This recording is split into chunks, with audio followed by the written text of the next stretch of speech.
দুই নম্বরে বিজ্ঞান বলতেছেন অটোফেজি, ওয়াটার ফাস্টিং অথবা অটোফেজি, উপবাস যদি কোনো ব্যক্তি করে তাহলে তার দ্বারা কি হয়, তার যে শরীরের পাকস্থলী ধারণ ক্ষমতা প্রচুর বৃদ্ধি পায়, তার মেধা শক্তি। বিজ্ঞান বলতেছেন কোন ব্যক্তি যখন 12 ঘন্টা না খেয়ে থাকে তখন একটা এমন অটোফেজি শুরু হয়ে যায়, তার ব্রেনের স্বয়ংক্রিয়ভাবে শক্তি বৃদ্ধি পেতে থাকে, পাকস্থলী শক্তি, হার্টের শক্তি আস্তে আস্তে বৃদ্ধি পায়।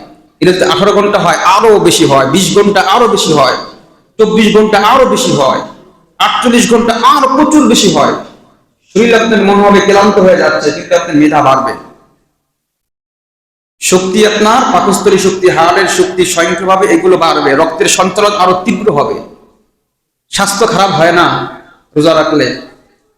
বিজ্ঞান আরো বলে, এটা পরীক্ষা করবেন, আপনি পেট ভরে খাওয়ার পরে পড়তে বসবেন আর খালি পেটে পড়তে বসবেন, দেখবেন পেট ভরে খাওয়ার পরে পড়লে পড়া মুখস্থ হয় না, খালি পেটে পড়লে পড়া মুখস্থ বেশি হয়। এই জন্য সারা বছর যারা কোরআন শরীফ পড়তে পারেন না, রমজানে রোজা রাখার পরে কোরআন শরীফ পড়ার প্রতি আগ্রহ বেড়ে যায়, 2-3 ঘন্টা 4 ঘন্টা পরে ক্লান্ত হয় না। কেন?